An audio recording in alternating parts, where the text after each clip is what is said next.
बारामतीच्या माणसांना मुंबईत तुम्हाला दिसणारच नाही बारामतीच्या माणसं. कारण मी बारामतीमध्ये 15 दिवसाला यायलो, तर तुम्ही मुंबईला कशाला येता? PA ला फोन करा, ते काम करा. त्याच्यात मुंबईचे लोक, कोणी उद्योगपती असतील, कोणी माणसं असतील, त्यांनी बारामतीला यायचं. तर मला हा नियम मला खूप आवडला, पण बाबा वारले होते, लोकांना शिस्त लावण्याचा तो वेळ नव्हता, म्हणून मी तो नियम पाळला नाही. पण या वेळी मी मंत्री झाल्यापासून तुमच्या लक्षात येईल असेल की मला तुम्हाला नीट भेटता येईल, मला तुमचा चेहरा दिसायला आहे, गर्दी नाही, धक्काबुक्की नाही, फाडक कोणी कपडे चोडायले, कोणी हात चोडायले, कोणी काहीच करायले, आपसातच भांडायले, काही नाही. त्यामुळे मी दौऱ्यामध्ये लिहित असते की परळीच्या लोकांनी परळीत भेटावं, माजलगावच्या केसच्या लोकांनी परळीत भेटावं. तो दिवस मी देते. जे गेस्ट हाऊस मीच बांधले, त्या गेस्ट हाऊसमध्ये मी आता मंत्री म्हणून बसते. तिथे लोक अधिकारी बोलून ठेवते, समोर तहसीलदार असतात, समोर अधिकारी असतात, त्यांना बसवते आणि तिथे लोकांचा जनता दरबार घेते. त्या जनता दरबारामध्ये जनरल पब्लिक भेटते, कार्यकर्ते भेटतात, लोकांचे कामं मार्गी लागतात. हे बघा, आता प्रत्येकाला वाटतं मला फंड मिळावा. पहिले फंड हा फुटवर लोकांचा असायचा. मी पहिल्यांदा आमदार झाले तर माझा फंडच संपेना, मला नावच नव्हतं, कोणी मागायला घेत नव्हतं फंड. मीच पागल आहे, मी सवय लावली तुम्हाला. 25-15 अमुक तमुक एवढं दिलं की जो मतदार आहे ना तो कॉन्ट्रॅक्टर व्हायला लागला. पहिले तसं नव्हतं, गावातला एखादा माणूस पंचकृषीतला एक काम करायचं. आता असं नाही, आता प्रत्येक जण मला काम द्या म्हणतोय. आणि ते काही प्रत्येकाची काम करण्याची क्षमता आहे का? त्याची पैसे आहेत त्याच्याकडे, ते काम देते. दुसऱ्या तरी कॉन्ट्रॅक्टरला काय करते काय मी बोलू शकत नाही. पण ठीक आहे बाबा, ते पण तेवढं करायची सवय आपण लावली. मग आपण लोकांना छोटे छोटे कामं दिले, विकास दिला. आताही तेच करू. आता आमच्या सुनेत्राबाईंनी पालकमंत्री आहेत आणि माझ्या शेजारीच आम्ही राहतो, तर त्यांना थोडा वेळ दिला पाहिजे. त्यांच्या जीवनामध्ये एवढी मोठी दुर्घटना घडली, अजितदादांचं जाणं. त्यामुळे लगेच तुम्ही इकडे या, तुम्ही हे करा. मी तर त्यांना काही त्रास देऊ इच्छित नाही. मी स्वतः दुःखातून गेले, मला खूप त्रास देत. पहिल्या क्षणापासून लोक मला मागत, इतके काही लोक विचित्र असू शकतात आणि काही लोक इतके सुंदर असू शकतात, याचे सगळे अनुभव मी घेतलेले. म्हणजे मुंडे साहेब गेले त्याच्या दुसऱ्या दिवशी एक कार्यकर्ता येऊन मला भेटला. अरे साहेब, मला काल 75 लाख रुपये देणार होते आणि साहेब गेले गळा रडायला. मला कळलं नाही, हा 75 लाखासाठी रडायला का साहेबासाठी रडायला? म्हणजे इतके विचित्र लोक आहेत. पण असे लोक आहेत जे मुंडे साहेबांच्या जाण्यानंतर त्यांनी मला सांगितलं, ताई, हे मुंडे साहेबांनी माझ्यावर एवढे उपकार केलेत, मी मुंडे साहेबांच्या बायकोला आपली आई मानू इच्छितो आणि मी त्यांचा महिन्याला खर्च देऊ शकतो. म्हणजे बाबा, देवाने आमच्यावर एवढी वेळ आणली नाही, आमच्यावर एवढी वाईट वेळ आली नाही. असे लोकही आहेत जे मुंडे साहेबांच्या अंत्यविधीला टँकर लावला म्हणून सुद्धा पैसे मागण्यासाठी येणारे. आणि असेही लोक आहेत जे परस्पर मुंडे साहेबांचा दावा घातलाय, स्वतःचे केस काढून घेतलेत आणि मुंडे साहेबांचा जणू स्वतःचा बाप गेला असं दुःख मानलं. सगळ्या प्रकारचे लोक मी पाहिलेले. म्हणून मी सांगते, या भागामध्ये काम करताना मी सुनेत्राबाईंना त्रास देऊ इच्छित नाही. त्यांना थोडा वेळ दिला पाहिजे. मी बैठका घ्यायला लागले, काम करायला लागले, अधिकार सर्वस्वी त्यांच्याकडे आहेत. पण या भागाच्या विकासासाठी मी त्यांना त्या दिवशी म्हणलं, वहिनी, राजकारणात सगळ्यांना ताई म्हणतात, मी तुम्हाला ताई म्हणू का? काय म्हणू? म्हणजे आता असं झालं. तर त्या म्हणले, तुम्ही दादा आहेत ना ते तुमची, मी वहिनी आहे. तर त्यांनी म्हणले, मला तुम्ही वहिनीच म्हणा. आणि मी त्यांना त्रास देऊ इच्छित नाही. आता इथे परत निधी वगैरेच्या बद्दल आपण पूर्णपणे जागरूकपणे काम करू. प्रत्येक कार्यकर्त्याला निधी मिळेल याची पूर्ण जागरूकता करू. आता आपल्या मुख्यमंत्र्यांकडेच अर्थ खातं देखील आहे. मुख्यमंत्री सर्वात स्थानी बॉस असतात राज्याचे, ते आहेच आहेत. त्यांना जाऊन भेटून 4 गोष्टी करून घेण्यासाठी मी करेन. पण ह्याच्यासाठी सार्वजनिक उपक्रमाला आपल्याला जास्तीत जास्त प्राधान्य द्यायचं आहे. वैयक्तिक काम आपण करतोच, बदल्या करतो, नोकरी लावतो. मी तुम्हाला सांगते, दर आठवड्यात मी किमान 2 मुलांची फीस भरते, 2-3 पेशंटचे पैसे देते. आता हे म्हणलं की उद्या ते 2 ते 20 होऊन जातात. ते कुठून घेऊ? मी ना टेबला खालून घेते ना टेबलावरून घेते, मी तर कुठून देणार आहे शेवटी? तर मी हे सगळं करण्यासाठी एक यंत्रणा पाहिजे. आता हे कार्यालय मंत्री म्हणून जे माझं मागच्या वेळी होतं त्याच्या अनुषंगाने मी केले. माझा मतदारसंघ परळी ओरिजिनली असल्यामुळे अर्ध परळी इथे आहे. इथे आजूबाजूच्या पंचकृषीतली केसमधले लोक आता सगळे मुंबईला येऊन मला बोलतात, त्यांचे काही इथे छोटे छोटे विषय मार्गी लागावे. त्याचबरोबर बीडच्या कार्यालयातून ते विषय मार्गी लागावे. आणि परळीत तर मी आहेच आहे. आणि ह्या सगळ्या विषयांनी सामान्य माणसाच्या जीवनामध्ये त्यांच्या पाठीशी उभं राहून, अधिकाऱ्यांना माहिती आहे पंकजाताई काही आमच्या लाभार्थी नाही, त्यांच्याबरोबर बसून मी काही प्लॅनिंग करत नाही. त्यामुळे मी काही त्यांच्या चुकीचं वागले तर त्यांना मी बळी जात नाही. बरोबर ते काम नाही केलं तर त्यांच्याकडून करून घेण्याची क्षमता माझ्यामध्ये आहे. पण अधिकारी चांगले असताना सुद्धा तो मला नीटच बोलत नाही, तो अधिकारी नीट हसून बोलतच नाही. आपल्या काय करायचं त्याच्या हसण्याशी? त्यांनी आपलं काम करण्याशी मतलब आहे. ते काय आपल्या मुलीकडचं आहे का की त्यांनी तुम्हाला येऊन दरवाजाकडे द्यावं?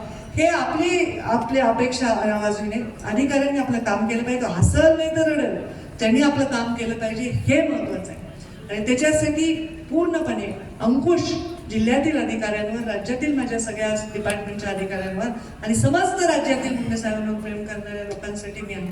रोज जनता दरबार घेते, त्याच्यात 10-20% इकडचे असतात, बाकी तर राज्यातले लोक येतात, त्यांचे मी काम करते. त्यांच्याकडून अपेक्षा नाही तर फाटक्या माणसाने जावं कुठं? एवढ्या मोठ्या गेट, एक 2-2, 3-3 गेटचे मोठे राजकारण्याचे घर आहेत, त्याच्यात घुसावं कसं सामान्य माणसाने? आणि काय करावं? कोणी सकाळी लवकर उठत नाही, कोणी सापडत नाही, कोणी काही करत नाही, माणसाने जावं कुठं? यासाठी हे माझं रोज ही प्रॅक्टिस आहे. रोज मी जनतेला भेटते, रोज मी जनतेचे कामं करते. मी जिथेही दौऱ्यात असेल तिथे मी जनता दरबार घेते, जनतेची कामं मार्गी लावते आणि हे जीवनाच्या शेवटच्या श्वासापर्यंत मी करत राहीन. या कार्यालयातून सामान्य माणसाचे, गरीब माणसाचे कामं मार्गी लागावे. सामान्य माणसाला परळीत मी म्हणाले की एवढं मोठं युद्ध आहे, एवढं पेट्रोल गॅस सगळं महागणार आहे, कुठं खर्च करून मुंबईला येता? पुन्हा काही नाही सापडले की उभं बाहेर रस्त्यावर काहीतरी खा, इकडे जा, तिकडे काही वणवण करायची गरज नाही. संपूर्णपणे तुम्हाला इथे तुमचे छोटे मोठे इथले कामासाठी इथे येता येईल. ह्याच्यामध्ये स्वतःचं काम ना, माझ्या मेवण्याच्या मित्राच्या साडूची बदली वगैरे अशी कामं आमच्याकडे केले जात नाहीत. यंदा कर्तव्य नाही असं आम्ही सांगून टाकतो, कारण हे पण एक नवीन प्रकार आहे. बरं, खातं माझं असलं तर ठीक आहे, कुठलं महसूललाच पत्र द्या. आणि काही लोक तर अगदी नंबर 1च्या पोस्ट म्हणजे क्लास 1च्या क्लास 1 ते माझ्याच्यानी नाही होणार बाबांनो. आता हे ज्याचे त्याचे अधिकार असतात. हे महायुतीचं सरकार आहे, याच्यात 3 पक्ष आहेत. ते राष्ट्रवादीवाला मंत्री आपलाच ऐकावा, शिवसेनावाला आपलाच ऐकावा, भाजपवाला तर आपलाच आहे असं नाही. त्यामुळं काम तुमचं आहे, काम काहीतरी जुगाडवालं काम तर आणू नका. बरेच पर्सेंटेज कमी झाले त्याचं, 5-10% पण नाही राहिलं. त्याच्याबद्दल मी तुमचं मनापासून अभिनंदन करते आणि माझी पण पाठ ठोकून घेते की हे लोकांच्या मळा गळी उतरवता आलेले आहे. हे माझे काही कार्यकर्ते मागे बसले, ते म्हणजे तुम्ही असं म्हणू नका ताई, लग्नाला येणार नाही, बारशाला येणार नाही. मी म्हणले नव्हते असं कधी. मी म्हणलं एखाद्या वेळेस तुमच्या लग्नाला नाही येऊ शकली तरी तुमच्या दुःखासाठी मी तुमच्या उभे राहिले ना.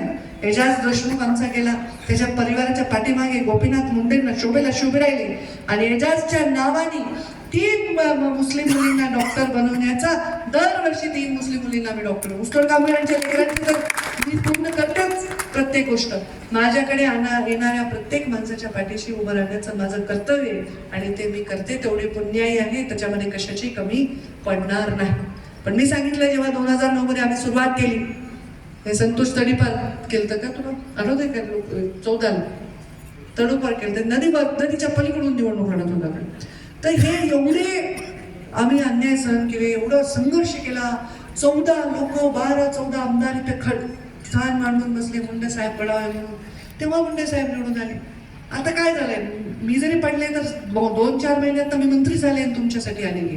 म्हणजे ईश्वरालाही माझा पराभव मान्य नव्हता, कारण जनतेच्या मनामध्ये जी भीती निर्माण झाली होती की अरे बापरे आता आमचं काय, ती भीती ही माझ्या या खुर्चीसाठी जबाबदार आहे. ही भीती कशाची आहे? ताई नसल्या तर आमचं काय, ताई आल्या तर आमचं काय, अशी भीती माझ्या बाबतीत असेल तर दिवशी राजकारण संपून जाईल. पण ताई नसल्या तर आमचं काय, हे महत्वाचं आहे.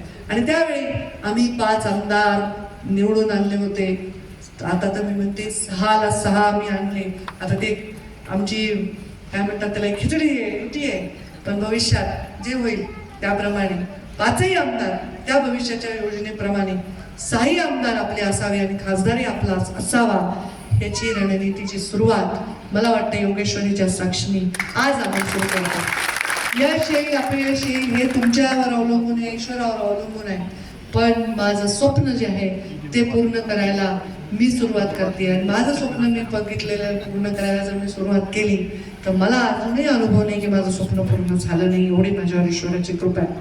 माझं जे स्वप्न आहे ते तुमच्यासाठी आहे. माझं जे स्वप्न आहे ते मुंडे साहेबांच्या स्वप्नासाठी आहे. माझं जे स्वप्न आहे ते मुंडे साहेबांची उरलेली प्रत्येक स्वप्न पूर्ण करण्यासाठी आहे. म्हणून इथे बसणारा प्रत्येक माणूस या मंचावरचा जबरदस्त आहे. कोणी पंचायत समिती सभापती झाले, कोणी जिल्हा परिषदचा सभापती झाले, कोणी आमदार झाले, कोणी काय झाले, कोणी काय झाले, काही ना काहीतरी झालंच आहे. आणि ते झाल्याने त्यांनी 4 माणसाचे आशीर्वादच कमवले. हे भविष्याची गरज आहे. त्यामुळे आताच्या परिस्थितीत भारतामध्ये उद्या काय परिस्थिती होईल, जगामध्ये काय होईल, महायुद्ध होईल का नाही होईल, हे सगळं आपण घरी चावडीवर चौकात बसून चर्चा करतो, पण एवढ्या सोपी गोष्टी नाही. अशा परिस्थितीत एक चांगलं सुदृढ नेतृत्व, काळजी करणारं नेतृत्व ही सुद्धा काळाची गरज आहे. देशाला मोदीजी लाभलेले आहेत. मोदींच्या केवळ असण्याने आपल्याला सुरक्षित आहे आज आपला देश. मी परवा म्हणलं की मोदीजींना नाव ठेवणाऱ्या लोकांनी पण याच देशात राहतात ना, सुरक्षितच राहतात ना. त्यांना शिवाय देणारे लोकही हे सगळे लाभ घेतात ना. माझी काय म्हणजे ते लाडकी बहीणचे घेतात, घरकुलाचे घेतात. मग शेवटी त्यांनी तर कधी भेदभाव केला नाही. आज हे देश सुरक्षित आहे.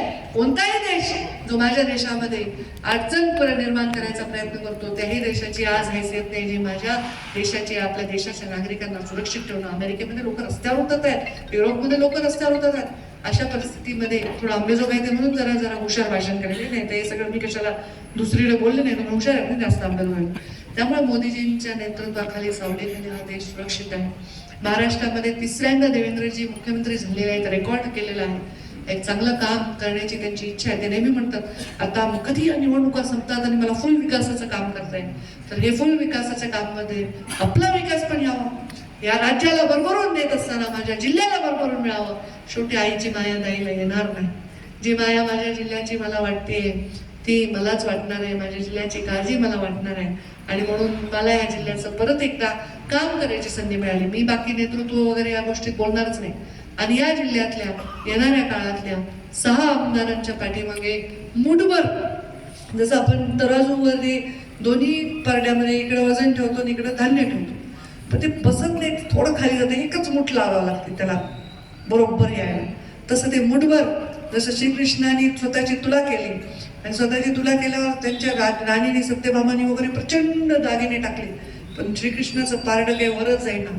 रुक्मिणीने फक्त तुळशीचं पान टाकलं आणि श्रीकृष्णाचं पारडं वर गेले. हे महत्वाचं आहे राजकारणात.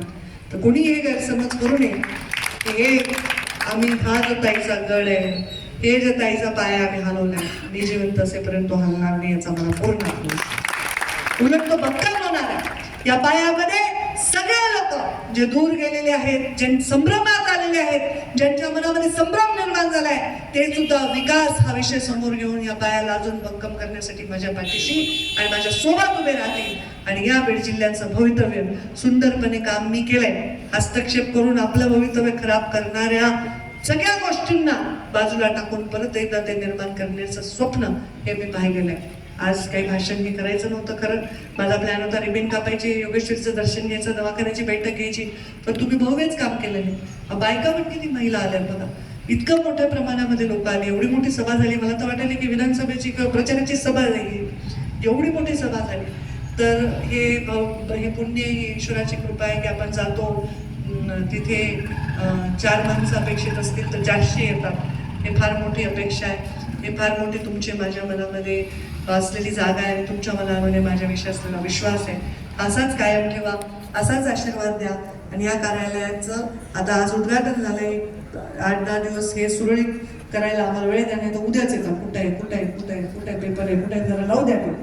हां, ते लावू द्या. आज मुहूर्त होता तर तिथे प्रिंटर लावू द्या, तिथे लेटर पॅड येऊ द्या, तिथे कम्प्युटर येऊ द्या. जरा 8 दिवस द्या, ते सगळं व्यवस्थित होईल. म्हणजे ते सुरळीतपणे इकडच्या भागाच्या लोकांची कामं मार्गी लागतील. आणि पुढचं कार्यालय बीडमध्ये असेल तेव्हाही असं जोरात उद्घाटनासाठी तुम्ही याल असा मला विश्वास आहे. आणि सामान्य माणसाची कामं करण्यासाठीच आम्ही आहोत. काय होतं मुंडे साहेबांकडे, शेतकऱ्याच्या घरी जन्म घेतला. आम्ही जन्मले ना 1 खोली आणि एक एवढंसं किचन, 1.5 खोलीचं घर होतं आणि त्या घरात माझा जन्म झाला. मग मी जन्मणार आहे म्हणून मुंडे साहेबांनी सेकंड हँड फॅन विकत आणला. कारण मी एवढी मोठी जन्मले होते की जन्मल्यावर 3 महिन्याची वाटायला लोकांना. असं अरे साहेबांचं लेकरू एवढं दंडकट आहे. माझी आई जेव्हा गरोदर होती लोकांना वाटलं हिला जुळेच होणार, तेव्हा कुठं होतं सोनोग्राफी वगैरे. तर मुंडे साहेबांनी सेकंड हँड फॅन आणला होता. घरची गरिबी नव्हती, चिऱ्याबंदी वाडा होता, शेतीवाडी होती, धनधान्य काही गरिबी नव्हती. पण स्वतःच्या त्या काळाच्या तरुणांचं स्वतःच्या पायावर उभं राहण्याचं स्वप्न होतं. ते घरच्यांकडून काही मागत नव्हते आणि त्यांनी प्रेमविवाह केला. याच आपल्या जोगा आहेत माझ्या आईवर. तर त्या दोघांनी ठरवलं आपण कोणाला मागायचं नाही, आपलं जीवन आपण घडवायचं. त्यामुळे त्यांनी ते दिवस पाहिले. असं मी खूप अगदीच हे होतं, पण ते मी पण पाहिलं ना त्यांच्याबरोबर. पहिलं लेकरू घरातले सगळे सुखदुःख बघत असतं. त्यामुळे मला कधीही कोणताही चांगला घटना घडली तर माझ्या डोक्यात जमत नाही, वाईट घटना घडली तर माझ्या पायाखालची जमीन सरकत नाही. याचं कारण मी माझ्या आईबापाला खूप कष्ट करताना पाहिलेलं आहे. मी माझ्या आईबापाला खूप त्रास भोगताना सुद्धा पाहिलेले आहे आणि मी पण स्वतःचे सगळे त्रास भोगून झालेले आहेत. त्यामुळे आत्ता लोकांच्या डोळ्यातले अश्रू कमी करावे आजच्यासाठी मी करते. माझ्या मुलाला जर मी एखादी 50,000ची वस्तू घेऊन दिली तर मी शपथ 5,000 बाजूला काढलेले असतात की दुसऱ्या गरीबाच्या पोराला मी किमान 5,000ची तरी मागतो. आता पुढच्या लेकराला करावं वाटतं, एकुलते एक लेकरू आहे त्याच्याही लाड करावं वाटतात, पण मी नेहमी ही भूमिका ठेवते आणि मी कालही भाषणात आमच्या भायाला सांगितलं, आजही सांगते, प्रत्येकाला लहान भाऊ असतो. आपल्यापेक्षा लहान माणसाला 10-5 रुपये देताना विचार करू नका, त्याच्या मदतीला जाताना विचार करू नका. पंकजाताईकडून 25 लाखाची अपेक्षा करणाऱ्या माणसांनी किंवा 2500 रुपये तरी शेजारी गरीबाला द्यावे, एवढी त्याची दानत असेल तर त्याच्यासमोर माझा खूप सन्मान मी त्या माणसाविषयी करू शकेल. तर सगळं माझंच, 5 लाखाचे माझंच, 50 लाखाचे माझंच आणि 5 कोटीचे माझं असले लोक मला आवडत नाही. त्यांना मी सांगायला अशा लोकांनी बिझनेस करावा, राजकारण नाही करायला पाहिजे. जेव्हा आम्ही निवडणूक लढतो सगळं लढतो, सगळं लुबाड, सगळं म्हणजे जुगार खेळतो आम्ही, जुगार. केवळ लोकांच्या मतासाठी. एका मताची किंमत काय, पैशांनी नाही मोजायले मी. 5 वर्षात एकदा मत देऊन 5 वर्षासाठी गडी होतो ना, असे लोक आहेत ना माझ्यासारखे. काय करायचंय मला, अधिवेशन माझं संपलं नाही तोपर्यंत मी विमानात बसले, काय इथं रात्री 2-2:30 वाजता पोहोचले, परत सकाळी तिकडे गेले पाटोद्याला, बीडला. कशासाठी आहे? तुम्ही मला ठेवलंय 5 वर्षे कामाला, तुमच्यासाठी आहे मी, तुमचे सेवक आहे मी. आमच्या मोदींनी सांगितलंय ते प्रधानमंत्री नव्हे, प्रधान सेवक आहे, तर मी तुमची सेवक आहे. हे 5 वर्ष मी तुमची सेवा करणार आहे. पण त्याचबरोबर मी तुमची आई देखील आहे, तुमची ताई देखील आहे. तुमचा कान धरायचा अधिकार मला आहे. मी तेच म्हणायचे ना, जसं मी अजितदादांना म्हणायचे, तुम्ही रागवले तर तुम्ही पुरुष आहे, लोकांना कौतुक वाटतं. आम्ही रागवलं की लोकांना वाटतं अरे ताई रागवल्या. तर मी काही मला कोणाचा रागवत नाही, मी तुमच्या घडवण्याचा प्रयत्न करते. कार्यकर्त्यांना मी सांगायचे, बोगस कामं करू नका. जर चौकशी लागली मी वाचवू शकणार नाही. पैसे काही किती पैसा असेल, जर कायदा तुमच्या विरोधात आहे, तुम्हाला जग वाचवू शकत नाही, देव वाचवू शकत नाही. तर कायद्याच्या बाहेर काही करायची गरज नाही, छान काम करू.